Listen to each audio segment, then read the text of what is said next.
हाँ जी, कैसे हैं आप लोग? सब ठीक ठाक, कुशल मंगल? चलो जी, बहुत बहुत स्वागत है आपका आज की इस कॉर्पोरेट न्यूज के अंदर, जिसमें हम इस हफ्ते की खबरों को डिस्कस करेंगे, न्यूज को डिस्कस करेंगे जो कि कॉर्पोरेट वर्ल्ड से रिलेटेड है। अगेन, जो पहली बार इस न्यूज को देख रहे हैं, ये न्यूज रेलेवेंट उन सभी बच्चों के लिए जो कि सीए, सीएमए, सीएस कर रहे हैं, क्योंकि उनको प्रोफेशनल ज्ञान को अपडेट करने की एक कोशिश है, जिसके द्वारा वो कॉन्सेप्ट जो वो लॉ के अंदर या ऑडिट के अंदर पढ़ते हैं, उनको प्रैक्टिकल लाइफ में क्या क्या घटनाएं हो रही हैं उससे मैच कर सकें। ठीक है जी, चलिए जी, तो आज की कॉर्पोरेट न्यूज को डिस्कस करते हैं, परंतु डिस्कशन शुरू करने से पहले एक बहुत इंपॉर्टेंट इन्फॉर्मेशन सीए इंटर नवंबर 2023 के सभी स्टूडेंट्स के लिए, वो ये है कि सीए इंटर नवंबर 2023 के लिए 1 अक्टूबर से रिवीजन क्लासेस शुरू हो रही हैं, जो 1 अक्टूबर से 15 अक्टूबर तक चलेंगी। डेली ये क्लासेस होंगी। इन क्लासेस में एक खास बात यह रहेगी कि हम प्रेजेंटेशन पे भी खास जोर देंगे रिवीजन के साथ। तो उसके लिए मैं डेली बेसिस पे एक क्वेश्चन पुट करूंगा, और एक क्वेश्चन पुट करने पर इवनिंग के अंदर, मॉर्निंग में क्लासेस होंगी, इवनिंग के अंदर जूम सेशन के अंदर हम उस क्वेश्चन को प्रेजेंट करने का तरीका सीखेंगे कि किस तरीके से प्रेजेंट किया जाता है, और कुछ कॉपीज को मैं आपके सामने चेक करके भी दिखाऊंगा, कुछ बच्चों की कॉपीज को। तो ये 1 अक्टूबर से शुरू होने वाला है। 1 से 15 अक्टूबर तक ये रिवीजन का राउंड आपने मेरे साथ लाइव में खत्म करना है। ठीक है जी, चले।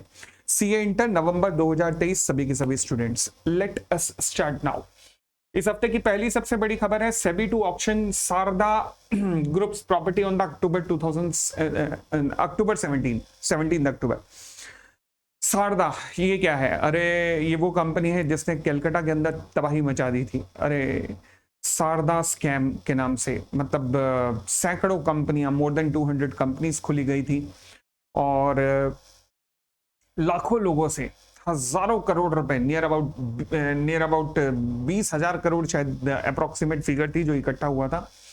और इन्होंने ये कहकर लोगों से इकट्ठा किया था पैसा कि भाई हम तुम्हारे पैसे को नेशनल हाईवे की जमीनों में लगाएंगे, उन पैसे को ऐसी जमीनों में लगाएंगे जहां पर नेशनल हाईवे बनने हैं, तो प्राइस कई गुना बढ़ जाएंगे। किसी ने 100 रुपए, किसी ने 50, किसी ने 500 रुपए, किसी ने 1000 रुपए, किसी ने 1500 रुपए, ऐसे ऐसे जमा कराए। मतलब मैं क्या कहूं, कलकत्ता और उड़ीसा में शायद ही कहा जाता है कि कोई ऐसा गली मोहल्ला हो जहां पर कोई ना कोई परिवार डूबा ना हो इस कंपनी के कारण। फिलहाल कई साल इन्वेस्टिगेशन चली, इन्वेस्टिगेशन अभी तक चल रही है, कंप्लीट नहीं हो पाई है। मीनवाइल गवर्नमेंट ने अब डिसाइड किया कि वो शारदा की प्रॉपर्टीज की नीलामी करेगा, ताकि इन्वेस्टर्स को, जो भी उन्होंने इन्वेस्ट किया था, उनको कुछ तो मिल सके, कुछ तो रिकवरी हो सके। तो इसी चक्कर में 17 अक्टूबर को पहली ऑक्शन होगी इसकी प्रॉपर्टीज की। तो जिन्होंने भी शारदा स्कैम, शारदा की स्कीम्स के अंदर जो भी उनकी सो कॉल्ड स्कीम थी, उनमें इन्वेस्ट किया होगा, तो आपके लिए थोड़ी सी अच्छी खबर है। मैं नहीं जानता, इंटरेस्ट तो मिलेगा ही नहीं, और कौन सी लिस्ट में कब आपका नाम आएगा, धीरे धीरे करके आपको पता लगता रहेगा, या आपके घर पे नोटिस आता रहेगा। तो जो भी आपका जानकार हो जिसने शारदा स्कीम में इन्वेस्ट किया हो, आप उनको प्लीज अपडेट जरूर कीजिएगा। नेक्स्ट पॉइंट पे आते हैं, मिनिस्ट्री ऑफ कॉर्पोरेट अफेयर। अभी इस हफ्ते ना बड़ी रिसेंटली एक इंटरेस्टिंग खबर निकल के आई, वो थी मिनिस्ट्री ऑफ कॉर्पोरेट अफेयर को लेकर। अब ये पता लगा कि मिनिस्ट्री ऑफ कॉर्पोरेट अफेयर भी, जो उसके पास फंड है, उस फंड्स को स्मॉल कैप और मिड कैप कंपनियों में इन्वेस्ट करके बैठा है।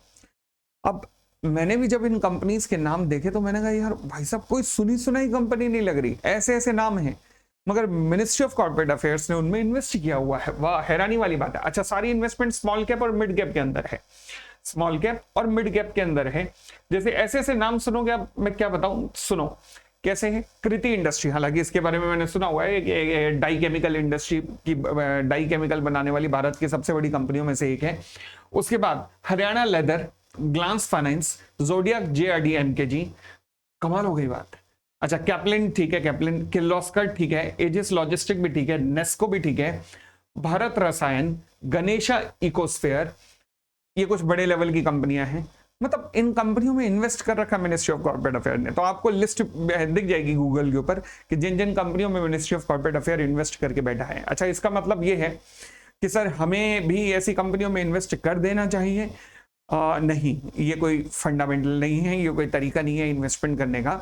उनका अपना समय हो सकता है इन्वेस्टमेंट करने का। शायद जिन्होंने, इन लोगों ने जब इन्वेस्ट किया हो तब शेयर 20 रुपए का हो, आज शेयर 70 रुपए का हो गया, तो अब आप उसमें इन्वेस्ट करके क्या करोगे? तो दूसरी बात, सर हमें कैसे डेली बेसिस पे पता लग सकता है मिनिस्ट्री ऑफ कॉर्पोरेट अफेयर कहाँ कहाँ इन्वेस्ट करने जा रहा है? नहीं, आपको नहीं पता लग सकता जब तक वो बताए ना, और उनका अभी ऐसा कोई मैकेनिज्म नहीं है। ठीक है, तो ये एक न्यूज थी वैसे ही कि किस किस कंपनियों में इन्होंने इन्वेस्ट करके रखा हुआ है। तो मिनिस्ट्री ऑफ कॉर्पोरेट अफेयर कई कंपनियों में शेयर होल्डर है, ज्यादातर स्मॉल कैप और मिड कैप ही है। अगली न्यूज आती है टाटाज एयर इंडिया को लेकर। देखो जी, भारत की डोमेस्टिक लेवल पे तो सबसे बड़ी एयरलाइन कौन सी है? Indigo airlines. बट भारत की इंटरनेशनल लेवल पे सबसे बड़ी एयरलाइंस कौन सी है? Air India. अब एयर इंडिया किसकी हो चुकी है? टाटा की। टाटा की इसके अलावा दो और एयरलाइंस भी हैं इंडिया में ही। पहली कौन सी है? विस्तारा। विस्तारा एयरलाइंस जो है टाटा वालों का सिंगापुर एयरलाइंस के साथ एक जॉइंट वेंचर है, तो नाम है विस्तारा। सिमिलरली टाटा की एक और एयरलाइंस है एयर एशिया, जो कि टाटा एयरलाइंस और मलेशियन एयरलाइंस दोनों का जॉइंट वेंचर है। अब टाटा क्या करने जा रहा है? अपनी सभी कंपनीज को एक साथ इकट्ठा करने जा रहा है एक ही अम्ब्रेला के अंदर। तो यानी कि यहां पर अब टाटा एयरलाइंस यानी कि एयर इंडिया के नाम से ही चलेगी, जिसमें कि विस्तारा भी मर्ज हो जाएगी, जिसमें सारी कंपनियां मर्ज हो जाएंगी। सिंगापुर एयरलाइंस जो कि मेजर जॉइंट वेंचर पार्टनर है टाटा एयरलाइंस का, अब ये जो नया ग्रुप बनेगा, जो नई कंपनी बनेगी, उसके अंदर सिंगापुर एयरलाइंस का 25% स्टेक रहेगा। कितना? 25% स्टेक रहेगा। अब इसके लिए ही क्रेडिटर की मीटिंग अरेंज की गई है। ध्यान रखना, जब भी कोई कंपनियां मर्ज होती हैं, अमेलगमेशन होता है, तो आपको कुछ अप्रूवल्स लेनी पड़ती है। सबसे पहले शेयर होल्डर्स की अप्रूवल, उसके बाद क्रेडिटर्स की अप्रूवल, फिर एनसीएलटी यानी कि ट्राइब्यूनल की अप्रूवल, और सीसीआई की अप्रूवल। सीसीआई मतलब competition commission of India. CCI की अप्रूवल भी यहां आ चुकी है, ट्राइब्यूनल की अप्रूवल भी आ चुकी है, मेंबर्स की अप्रूवल भी आ चुकी है। अब क्रेडिटर्स की अप्रूवल की बात रह गई है, तो क्रेडिटर्स की अप्रूवल के लिए ये अप्लाई कर रहे हैं। तो इसके बाद एक फॉर्मेलिटी रह जाएगी, दोनों कंपनियां मर्ज हो जाएंगी। तो यहाँ पर यही लिखा गया है कि क्रेडिटर्स की अप्रूवल के लिए सितंबर 23 यानी कि आज ही इनकी मीटिंग हुई होगी। तो आपका और अप्रूवल तो आना ही है, क्या रिजल्ट पता लग ही जाएगा कि अप्रूवल का रिजल्ट क्या आया है। सवाल उठा, सर क्रेडिटर का कौन सा रेजोल्यूशन पास होता है? जब क्रेडिटर की अगर हम बात करते हैं तो क्रेडिटर्स का कौन सा रेजोल्यूशन पास होता है? देखो जी, जब क्रेडिटर्स की अप्रूवल ली जाती है ना अमेलगमेशन और मर्जर के लिए, तो उनके रेजोल्यूशन की चर्चा कंपनी एक्ट के सेक्शन 230 में की गई है। तो वहां जो अप्रूवल होती है वो स्पेशल मेजॉरिटी की अप्रूवल होती है, जिसमें कि मेजॉरिटी नंबर्स चाहिए होते हैं। ध्यान से सुनना, मेजॉरिटी नंबर प्लस 3/4 इन वैल्यू। जब ये दोनों चीजें आ जाती हैं तो क्रेडिटर्स की अप्रूवल मान ली जाती है। Getting it? अमेलगमेशन वगैरह के लिए। चलिए जी, और आगे बढ़ते हैं। फिर कहते हैं high court ask ED to file affidavit on the Jet founder Naresh Goyal. Naresh Goyal साहब को आप जानते होंगे, जेट एयरलाइंस भारत की सबसे बड़ी एयरलाइंस हुआ करती थी डूबने से पहले। इंडिगो एयरलाइंस से भी बड़ी एयरलाइंस ये हुआ करती थी और फिर डूब गई मिसमैनेजमेंट के कारण। एमडी थे नरेश गोयल साहब। अब इनको ईडी ने अरेस्ट किया है, और अरेस्ट किस लिए किया है? मनी लॉन्ड्रिंग के चार्जेस पर, भ्रष्टाचार के चार्जेस पर। इनका ये कहना है कि नहीं नहीं, मेरे खिलाफ भ्रष्टाचार भी नहीं, और ईडी मुझे अरेस्ट करने वाला होता कौन है? अब मुझे हैरानी हुई कि यार इनका केस भी जो लड़ रहे हैं एडवोकेट, वो भी यही कह रहे हैं कि भाई ईडी हमें अरेस्ट कैसे कर सकता है। मगर अगर मैं देखूं मनी लॉन्ड्रिंग एक्ट, तो मनी लॉन्ड्रिंग एक्ट के अंदर क्लियरली लिखा गया है कि भाई साहब ईडी के पास पावर टू अरेस्ट है। सेक्शन 19 मनी लॉन्ड्रिंग एक्ट, उसके अंदर क्लियरली लिखा हुआ है कि ईडी के पास, एनफोर्समेंट डायरेक्टरेट के पास, अगर कोई व्यक्ति दोषी है मनी लॉन्ड्रिंग का, तो उसे गिरफ्तार करने की पावर है। अब यहाँ पे इंटरेस्टिंग ये देखने वाला है कि हाईकोर्ट ने ईडी से कहा है कि आपने जेट के फाउंडर नरेश गोयल को जो अरेस्ट किया है, उसके कारण आप अपना पॉइंट ऑफ व्यू दीजिए कि किन ग्राउंड्स पे आपने अरेस्ट किया है, क्योंकि उनके वकील कह रहे हैं कि अरेस्ट इलीगल है। अब एनफोर्समेंट डायरेक्टरेट, ध्यान रखना जब भी आप वर्ड सुनो ना, एनफोर्समेंट डायरेक्टरेट, ये हैवी वेट वर्ड। तो दो तरीके के एक्ट ऐसे हैं भारत में जिनमें ये वर्ड यूज होता है। एक है मनी लॉन्ड्रिंग एक्ट और दूसरा है फॉरेन एक्सचेंज मैनेजमेंट एक्ट। इन दो एक्ट का कभी भी वायलेशन होगा तो यहां पर एनफोर्समेंट डायरेक्टरेट बीच में आएगा। मनी लॉन्ड्रिंग एक्ट एक क्रिमिनल एक्ट है, और FEMA foreign exchange management act एक सिविल एक्ट है। ठीक है, तो क्रिमिनल एक्ट में मेन जोर रहता है सजा देने पर, इम्प्रिजनमेंट देने पर, और सिविल एक्ट में मेन जोर रहता है वायलेशन होने पर, केस करने पर, यानी कि केवल फाइन वगैरह लगाने पर। बट क्योंकि ये मनी लॉन्ड्रिंग के दोषी हैं तो इसलिए इन्हें इम्प्रिजन किया गया है यहां पर। क्लियर हो गई बात? चले और आगे बढ़ते हैं। फिर एक अच्छी न्यूज आई है, एक बड़ी रेटिंग एजेंसी, आप जानते होंगे अभी तक मेजॉरिटी आप दो ही रेटिंग एजेंसीज के बारे में जानते हैं, क्रिसिल और इकरा। अभी रिसेंटली क्या हुआ कि हमारी एक और रेटिंग एजेंसी थी जिसका नाम था ब्रिकवर्क, इसका जो लाइसेंस था ना वो सेबी ने कैंसिल कर दिया। क्यों? क्योंकि ये कंपनी क्या करती थी कि रेटिंग के अलावा बहुत सारे बिजनेस चलाती थी और इसने प्रॉपर फेंसिंग नहीं कर रखी थी। प्रॉपर फेंसिंग मतलब इन द सेंस, एक वर्ड मैं आपको बताता हूं, एक वर्ड इसमें यूज हुआ होगा,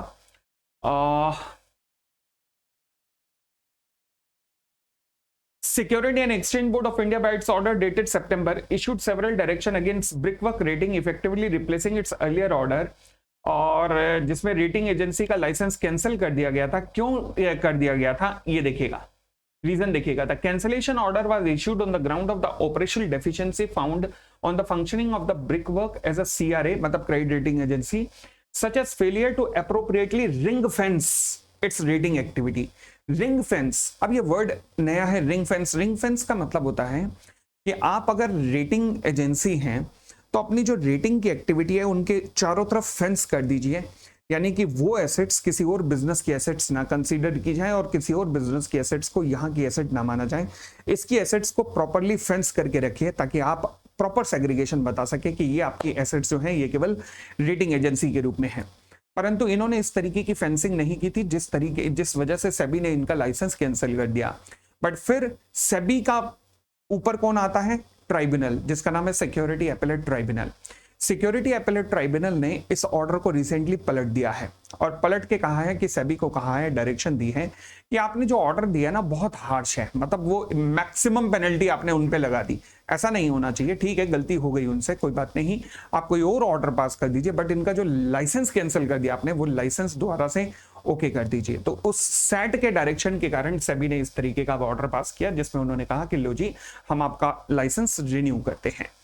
ठीक हो गई इतनी बात, कोई दिक्कत नहीं है। चले, तो ये थी हमारी आज की न्यूज एंड आशा करता हूं आपको ये न्यूज काफी अच्छी लगी होंगी। तो लगी होंगी तो कमेंट बॉक्स में जरूर कमेंट कर दीजिएगा और इस तरीके की और कॉर्पोरेट न्यूज आपको मिलती रहेंगी। धन्यवाद, thank you, bye bye, take care, खुश रहिए।